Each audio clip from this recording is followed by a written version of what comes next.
Greetings, Assalamu alaikum. My name is Amy Greer, as Lamia just said, and I have been working in the Columbia space for the last year, but more specifically over the last 6 or so months with a new office that came into being called the Office of Institutional Equity at Columbia.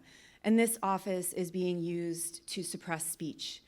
I'm defending students and organizing with other attorneys to defend students facing these proceedings where students are not just found responsible potentially for conduct, but actually found responsible for discrimination and harassment for exercising their free speech rights and speaking on behalf of Palestine and Palestinians. And it is targeting primarily Palestinian students, Muslim students, South Asian students, students of color, first-generation students, the students who have been brave enough to lift their voices on behalf of Palestinians in Gaza, Palestinians in the occupied West Bank, people living in southern Lebanon, and other people around the world. These are human rights defenders. They're defenders of Palestinian dignity and steadfastness, and they have been persistent in their organizing despite all of the pressure put on them by Columbia University. And Columbia is not a lone actor. We're here bringing this lawsuit because over the last 16 months, Congress has and other executive branch actors, et cetera, have exercised great power over our higher education institutions, including Columbia and Barnard, in order to get them to then pressure students to stop speaking. And I think it's because the movement's working, don't you? So what's been happening is the government has been calling on these universities to hand over individual student disciplinary records. And on February 13th, 2025, the Committee on Education and Workforce did this again, and that's what we're here to stop. But let me back up for a second. So last year, Congress sent letters to numerous universities around the country demanding these records. The records were turned over. And on October 31st, 2024, this committee turned out a report. It was called a report on anti-Semitism on campuses around the country. And in that report, students were named, faculty were named, students' identities, while their names were redacted, clear identifying information was available. And people identified these students and began a pervasive doxing campaign. And that campaign had already begun, students activating on anti-war activists, anti-genocide activists, Palestinian rights activists.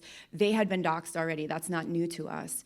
But after this report, students were experiencing even greater levels of doxing and online harassment. And I think that's because people felt free. If Congress is labeling these people as dissidents, as anti-Semites, as radicals, as all these things, it gives people permission to then go out and violate their privacy, to frighten them, to scare them. And all of this is a collective effort by the government, Columbia, and other actors, third-party actors affiliated with both, to make these students afraid to speak, to make them be afraid to gather together, to be seen together. For students who are Palestinian, they've been afraid to wear keffiyeh, even though that's traditional garb and a powerful symbol of identity.